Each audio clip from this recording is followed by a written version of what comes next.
Olá, meus queridos amigos que estão se preparando para o 32º Exame de Ordem Unificado. Finalmente teve mais uma data de realização que tem tudo para realmente ser realizado. Eu sou o professor Gleison Nogueira, advogado, e estamos aqui para resolvermos as questões do exame 29 de Filosofia. Então, nós vamos aqui estudar, nós vamos aqui dialogar sobre as duas questões que caíram no exame 29 da disciplina de Filosofia. Se é a primeira vez que você está assistindo, saiba que no canal do professor Bruno Criado há também a playlist de resolução de questões dos exames 30 e 31. Então, são basicamente resolução de questões dos 3 últimos exames de ordem, tudo como uma forma de preparação para o 32º exame. Então, nós vamos aqui começar a nossa aula de resolução de questões de filosofia. E antes de mais nada, se é a primeira vez que você está assistindo esse vídeo, se é a primeira vez que você está assistindo um vídeo em que se resolva as questões de filosofia, saiba que não é necessário que você tenha profundo conhecimento de todos os filósofos, que você tenha profundo conhecimento desta temática. Basta que você tenha uma boa interpretação de texto, porque a prova de filosofia é isso. E quem assistiu o vídeo que eu fiz dos exames 30 e 31 está com isso na cabeça, está cansado de me ver falando isso. Filosofia na OAB é interpretação de questão. É claro que se você tiver um livro de doutrina, um resumo de doutrina, leia a parte que se refere à filosofia, porque era importante duas questões, é sempre muito bem-vindo na sua prova, na sua pontuação. Então, estude, se você tem um livro de resumo de doutrina, estude, leia, tenha pelo menos um contexto dos filósofos que geralmente caem na prova, e são geralmente aqueles que falam sobre justiça, sobre virtude e sobre ética. Então, tenha sempre isso em mente, filosofia é interpretação de questão. O seu examinador vai colocar uma citação textual, geralmente de um filósofo, geralmente de um estudioso profundo da área, seja um filósofo no sentido estrito, ou seja um texto que argumente sobre a obra de algum filósofo, e embaixo vai ter uma pergunta. Então você tem citação textual e embaixo você tem uma pergunta que basta que você relacione o texto com um indagamento que você conseguirá acertar a resposta. Então veja que não é necessário que você realmente saiba, que você tenha um profundo conhecimento da temática. É necessário tão somente que você consiga interpretar, como se fosse uma prova de Enem. Você tem uma citação de texto e você tem uma pergunta e você tem que interpretar relacionando estas duas informações. Então, sem mais delongas, vamos para a primeira pergunta, a pergunta 9. Geralmente, na prova de filosofia, as questões atinentes a essa disciplina são as questões 9 e 10. Vamos lá. Mas a justiça não é a perfeição dos homens? Indaga Platão em seu livro A República. O conceito de justiça é o mais importante da filosofia do direito. Há uma antiga concepção segundo a qual justiça dera a cada um que lhe é devido. No entanto, Platão, em seu livro A República, faz uma crítica a tal concepção. Assinala a opção que, conforme o livro citado, melhor explica a razão pela qual Platão realiza essa crítica. Tem uma pegadinha nessa questão e depois eu quero ver se vocês acertaram a questão e se acertaram com base sabendo essa pegadinha. Então vamos à primeira alternativa. Platão defende que a justiça é apenas uma maneira de proteger o que é mais conveniente para os mais fortes. B. A justiça não deve ser considerada algo que seja entendido como virtude e sabedoria, mas uma decorrência da obediência à lei. C. Essa ideia implicaria fazer bem ao amigo e mal ao inimigo, mas fazer o mal não produz perfeição, e a justiça é uma virtude que produz a perfeição humana. D. Esse é um conceito decorrente exclusivamente da ideia de troca entre particulares, e para Platão o conceito de justiça diz respeito à convivência na cidade. Então agora é aquele momento do vídeo que eu vou pedir para você pausá-lo, tenta resolver essa questão, leia de novo, lê as alternativas, tenta resolver. E depois aperta o play, porque o vídeo é corrido e depois vem a resposta correta. Então, se você agora pausou e tentou fazer a questão, vamos ver qual é a alternativa correta. Alternativa C. Essa ideia implicaria fazer bem ao amigo e mal ao inimigo. Mas fazer o mal não produz perfeição, e a justiça é uma virtude que produz a perfeição humana. Então vamos voltar aqui na questão, para ver se vocês conseguiram acertar e se acertaram a pegadinha também. Na República, um livro mais famoso de Platão, existe esse questionamento, essa indagação. Mas a justiça não é a perfeição dos homens? E aqui, na pergunta, há a informação de que na República, Platão melhor dizendo, que na República, no livro, há uma crítica a um velho conceito de justiça, que é dar a cada um o que lhe é devido. Só que a pergunta não diz quem é que faz essa crítica. E você que não percebeu a pegadinha vai pensar, olha, só pode ser Platão, porque está no livro dele, A República. Mas é aí que mora o perigo. Não sei se vocês se lembram, se recordam das aulas de filosofia no ensino médio, mas Platão foi quem transcreveu, foi quem documentou o pensamento de Sócrates. Sócrates, não é? Aquele filósofo extremamente famoso e muitas vezes polêmico que alvoroçou a sociedade grega na sua época. Todo o seu pensamento era apenas transmitido pela via oral. E o único que documentou qualquer tipo de dizer, qualquer tipo de conhecimento de Sócrates foi seu discípulo Platão. E o que faz com que muita gente hoje em dia ache que Sócrates é um mito, né? Que foi uma invenção de Platão. Mas, enfim, a história nos diz que Sócrates realmente existiu e que o seu discípulo, seu estudante, seu pupilo Platão foi foi basicamente, né, o único filósofo que transcreveu todas as ideias de Sócrates. Então, Sócrates ele transmitia seu pensamento pela via oral e Platão o redigia, basicamente. Semelhante ao que acontece com Jesus e seus discípulos, né?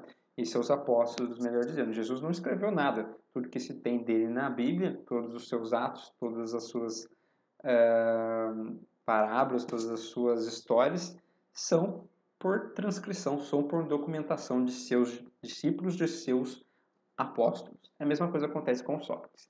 Então veja só, Platão não faz essa crítica pessoalmente no seu livro A República. Não é ele quem critica a concepção da ideia de justiça, de que é de dar a cada um o que lhe é devido. Mas está no seu livro.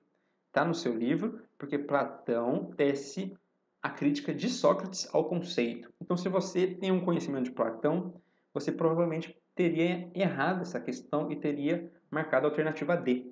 Porque a alternativa D é aquela que mais condiz com a ideia platônica sobre a crítica à ideia de justiça, de dar a cada um o que lhe é devido. Apesar de da letra D transpassar a ideia de Platão sobre justiça, uma das ideias de Platão, o cerne da ideia de Platão sobre justiça, na verdade, a alternativa C é que traz a crítica à ideia de que justiça é dar a cada um que lhe é devido. A C, a alternativa C, esta ideia de se criticar a justiça, de dar a cada um que lhe é devido, dizendo que a justiça é a perfeição dos homens, não é de Platão. Está no seu livro, A República, mas na verdade é uma ideia transcrita de Sócrates. Então é Sócrates quem vai trazer a ideia de justiça como perfeição dos homens e que vai tecer uma crítica profunda à ideia de que justiça é dar a cada um que lhe é devido.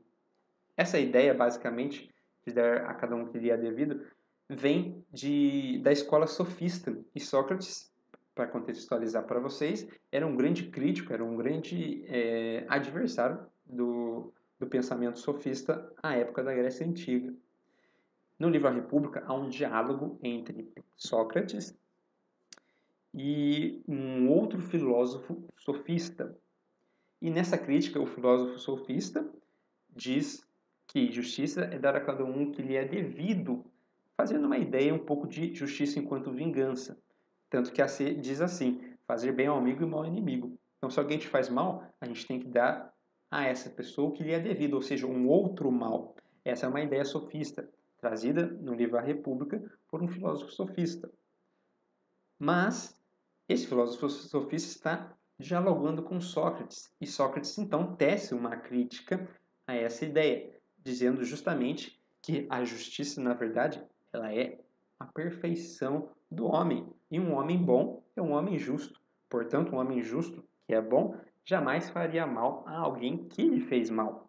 A ideia de Sócrates de justiça não é uma ideia vingativa, ao contrário deste sofista que dialoga com ele no livro de Platão, A República.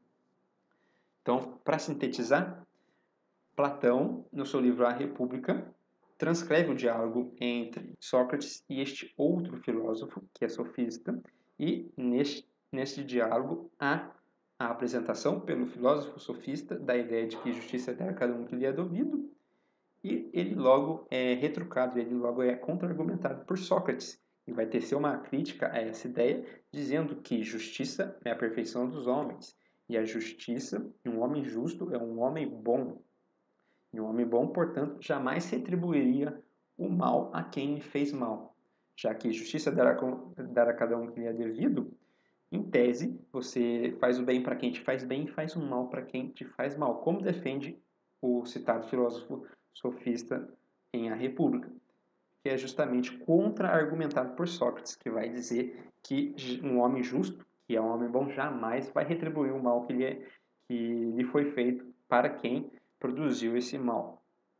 Então, a pegadinha está justamente nesta indagação, porque você vai ser levado a crer que a pergunta está querendo dizer que a crítica no livro de Platão é feita por Platão, mas na verdade não. Apesar de A República ter sido escrita por Platão, dentro deste livro ele transcreve este diálogo entre Sócrates e um outro filósofo.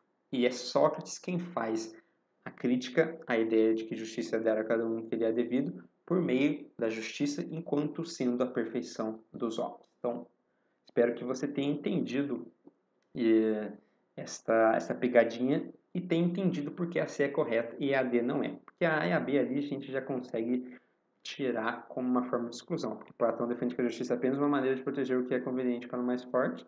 Não é isso que Platão fala, muito pelo contrário. E B, a justiça não deve ser considerada algo que seja entendido como virtude e sabedoria, mas uma decorrência da obediência à lei. Não, esse também não é um pensamento expressado por Platão. O pensamento de Platão está justamente mais ligado a D. Mas lembre-se da pegadinha, lembre-se da interpretação de texto. Esta crítica que está no livro de Platão e que está transcrita na questão, na verdade, é uma crítica feita por Sócrates. E o que levou muita gente, né, na época do exame 29 a pedir a anulação da questão. Porque está ali a citação direta de Platão, mas tem toda essa questão entre Sócrates e o outro filósofo. Então muita gente pediu a anulação dessa questão à época, mas ela foi mantida e mantida com um gabarito de letra C. Vamos à próxima questão. 10. Costuma-se dizer que o ordenamento jurídico regula a própria produção normativa. Existem normas de comportamento ao lado de normas de estrutura. Elas não regulam um comportamento, mas o modo de regular o comportamento. Norberto Bob, Teoria do Ordenamento Jurídico. A atuação de um advogado deve se dar com base no ordenamento jurídico. Por isso, não basta conhecer as leis, é preciso compreender o conceito e o funcionamento do ordenamento. Bobbio, em seu livro Teoria do Ordenamento Jurídico, afirma que a unidade do ordenamento jurídico é assegurada por suas fontes. Assinale a opção que indica o fato que, para esse autor, interessa notar para uma teoria geral do ordenamento jurídico em relação às fontes do direito. E antes de nós lermos as alternativas, eu peço para que você curta esse vídeo, compartilhe com o seu amigo que está se preparando também para o exame 32, compartilhe com os seus colegas de classe, compartilhe nas suas redes sociais e não deixe de curtir e de seguir o canal do Professor Bruno Criado para que você seja notificado, ative o sininho para que você seja notificado com relação aos novos vídeos e a todo esse trabalho que estamos realizando para preparação para o exame de ordem. Então, não deixe de se inscrever no canal, curtir o vídeo e compartilhar com seus amigos, tá joia?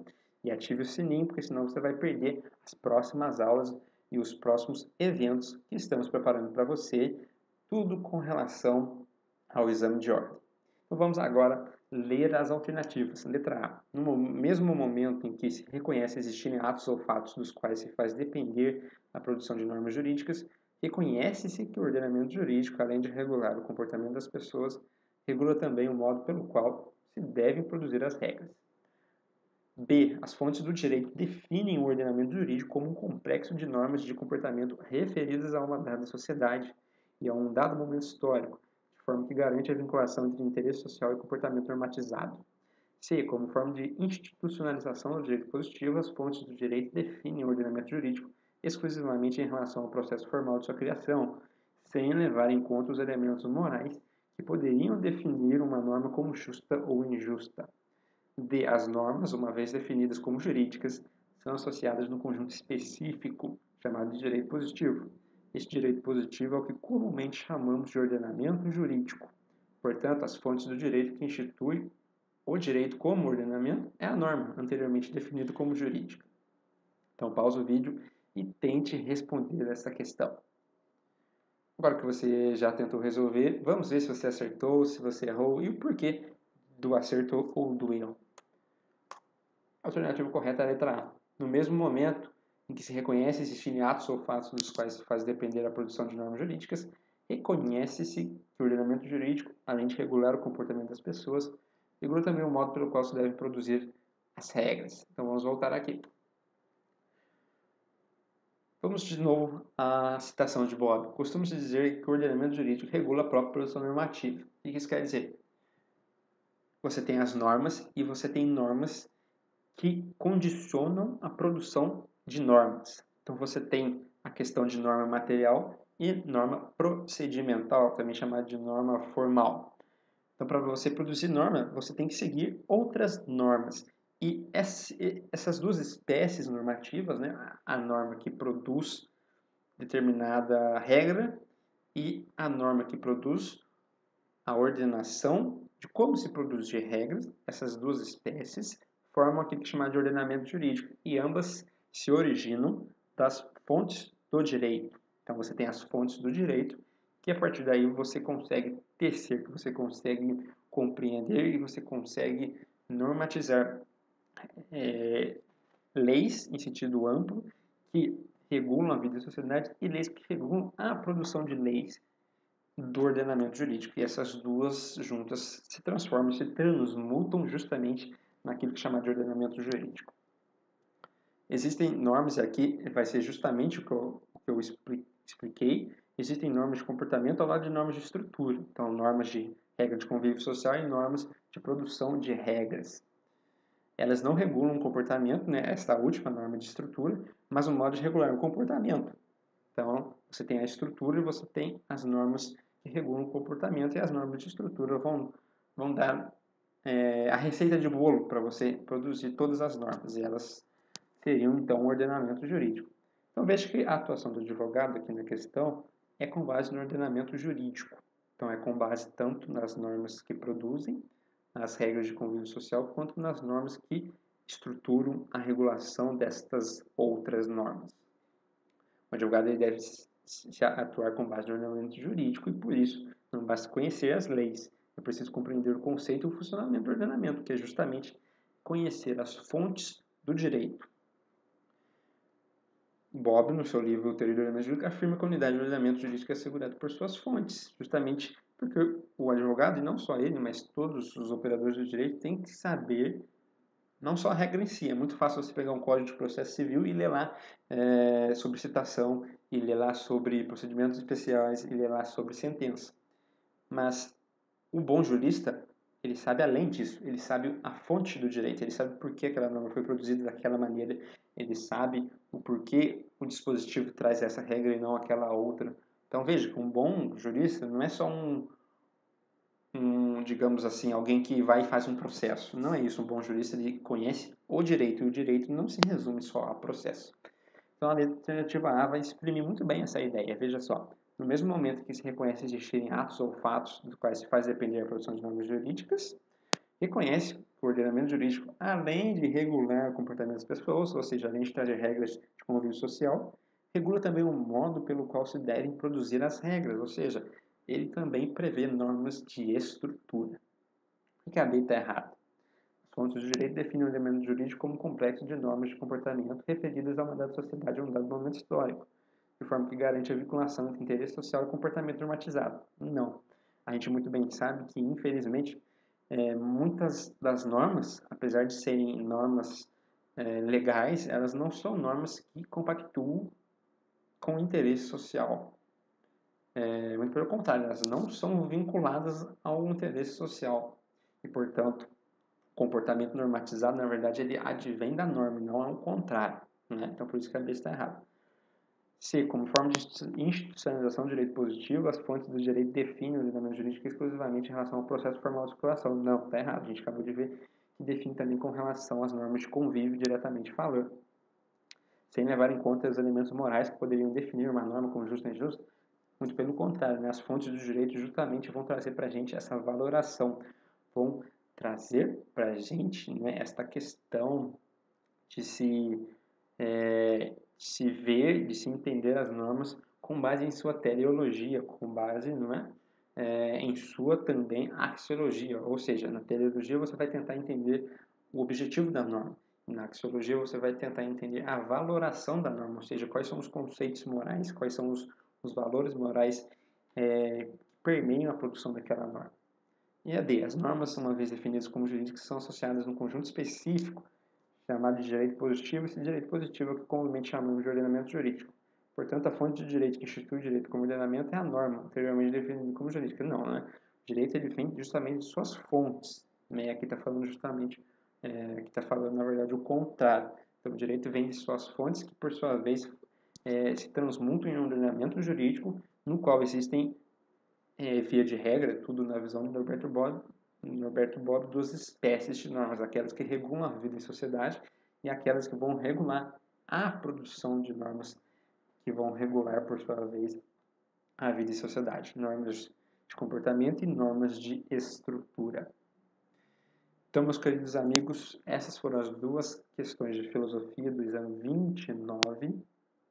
Espero que vocês tenham entendido alguns conceitos que eu citei aqui e espero que tenham em mente a maior de todas as lições. Prova de filosofia no exame de ordem é prova de interpretação de texto.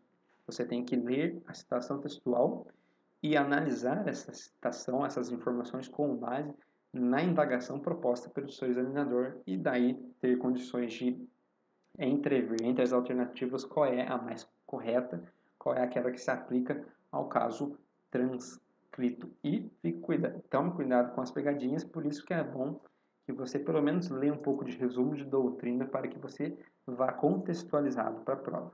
Não deixe de curtir o vídeo, não deixe de compartilhar com seus amigos e de se inscrever no canal Professor Bruno Creado. E de assistir também às aulas de preparação para o exame 32 com base na resolução de questões do exame 30 e do exame 31. E, é claro, continuar assistindo também às aulas do exame 29. Eu sou o professor Gleison Nogueira, advogado. Vocês viram no início do vídeo as minhas redes sociais. Fiquem à vontade para me mandar mensagem sobre dúvidas das disciplinas, sobre dúvidas sobre o exame de ordem, sobre a carreira de advogado, também sobre a carreira de professor. Vou ficando por aqui. Um forte abraço e bons estudos.